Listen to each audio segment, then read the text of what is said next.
Muy buenas a todos, fricuarentones y soñadores de todas las edades. Hoy vamos a cambiar la tónica del canal. No os preocupéis porque en el siguiente vídeo continuaremos con la historia del hombre que ríe, pero hoy era una ocasión muy especial. Aprovechando la salida en Blu-ray de Vengadores Endgame, he querido hacer una maratón. Le he llamado la maratón del infinito. He visto continuamente Infinity War y Endgame.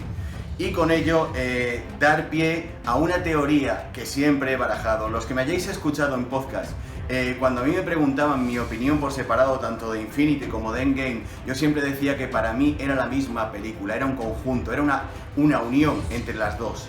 Y el haber visionado de esta manera me lo ha confirmado ampliamente. Por decirlo de alguna manera, nos encontramos ante una película de casi 6 horas, en las que, si lo vemos todo de una forma continua, todas las tramas están más cerradas, están más cohesionadas, entendemos mejor cada personaje, entendemos mejor la evolución de toda esta historia de las gemas del infinito y de la batalla contra el titán loco, contra Thanos. Incluso el propio Thanos, vemos la diferencia. Sí que es cierto que se ha criticado que en la segunda película, en Endgame, el personaje de Thanos estaba un poco más desdibujado, pero es que hay que darse cuenta que no es exactamente el mismo personaje. No es el Thanos reflexivo de la primera película, que ya ha tenido un recorrido y que se encuentra en una búsqueda. Estamos hablando del Thanos señor de la guerra espacial, que no tiene miramientos, que aún le falta tener esa evolución a la hora de buscar las gemas, etcétera, etcétera. Entonces es normal que encontremos esta diferencia tan notable dentro de ese personaje. Al igual que otros personajes principales de la película, el propio Tony Stark, Iron Man, del que tampoco quiero hacer un spoiler para todos aquellos que no las habéis visto, pero sí como va enlazando tanto lo que hemos visto en Infinity War, cómo va conjuntándose con las reacciones y con la evolución que finalmente tiene el personaje en Endgame, también aprovechando toda la historia que trae anteriormente, pues tanto de sus películas como de otras como Civil War, Spider-Man Homecoming, etc. Es, digamos, una cohesión sobre el personaje que es brutal.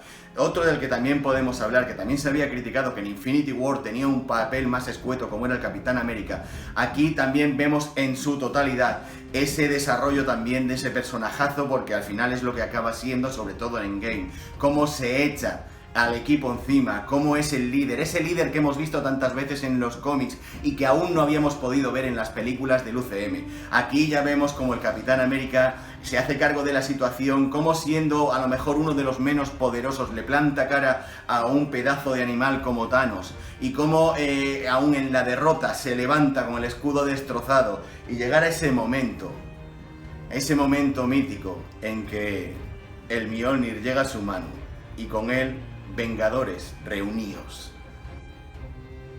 En cuanto a otros personajes que también han sido criticados especialmente en esta segunda película por hilar con el martillo, vamos a hablar de Thor.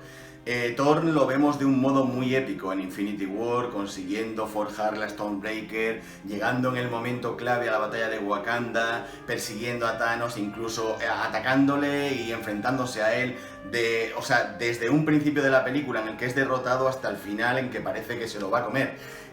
Luego vemos esa evolución que tiene en Endgame. Vamos a ver, no es una evolución dentro de la lógica. A raíz de lo que le ocurre al personaje de Thor y a raíz de cómo soluciona estas situaciones, entra en una especie de bucle, digamos, autodestructivo, en el cual toma una serie de decisiones y tiene un comportamiento fuera de lo normal, pero aunque digamos que se llega a usar como gag cómico, hay que decir que es una evolución lógica dentro de él, y vemos como finalmente también vuelve a ser el Thor que hemos visto en otras películas. También hay otros personajes como puede ser Hulk, ese profesor Hulk, que en el cómic lo hemos visto en la etapa de Peter David de una forma magistral, ese Hulk inteligente con la mentalidad de Banner. Aquí también, aunque se recurre a él en ciertos momentos como gag, es un añadido estupendo dentro de la trama. Os repito, ver las dos películas a la vez, porque el significado es muy distinto, está todo muchísimo más cohesionado, está todo muchísimo más enlazado, y se aprecian estos pequeños detalles y estas pequeñas gotas de personalidad y de carisma de cada uno de los personajes.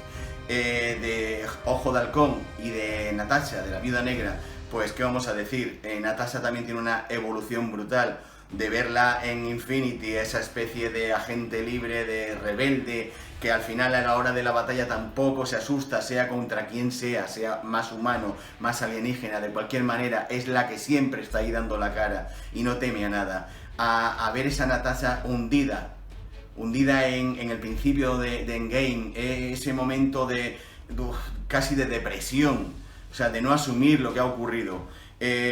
Vamos a ver, a lo que acaba siendo, de verdad, es otro gran personajazo y otra gran trama. En resumen, y por no extenderme mucho más, insisto con mi recomendación. Buscad hueco, tened ahí 5 horas y pico, casi 6 horas libres, para poder ver las dos películas una detrás de la otra. Siempre y cuando también tengáis un recorrido y tengáis una memoria fresca del resto de las películas del universo Marvel de cine. Pero el visionado en conjunto hará que le saquéis mucho más partido, tanto a una como a la otra. Estamos hablando de dos grandes películas. Hay quien dice que su favorita es la primera, Infinity War, que Endgame se extiende demasiado, pero es que Endgame yo creo que tiene un acierto, y es que complementa esas tramas, como os estoy diciendo, mete en la trama otros personajes que en Infinity apenas habían tenido intervención o no lo habían tenido de ninguna manera, como es el caso de Ojo de Halcón o de Ant-Man. Y les da un recorrido, les da un añadido muy grande. Además, ese periplo de Endgame, digamos un poco más pausado, un poco más tranquilo, le da la profundidad a la trama de Infinity, de ese final tan demoledor, y cómo la repercusión que ha tenido en todos los personajes. Como os estoy diciendo, mi recomendación es esa. Espero que os haya gustado este vídeo, digamos, diferente del canal. No os olvidéis de darle al like si os ha gustado y suscribíos para seguir viendo más vídeos en el canal. Acordaos de dar a la campanita para que YouTube os avise cuando llegue un vídeo nuevo. Un saludo muy grande a todos, fricuarentones y soñadores de todas las edades. Un saludo no, un friki saludo.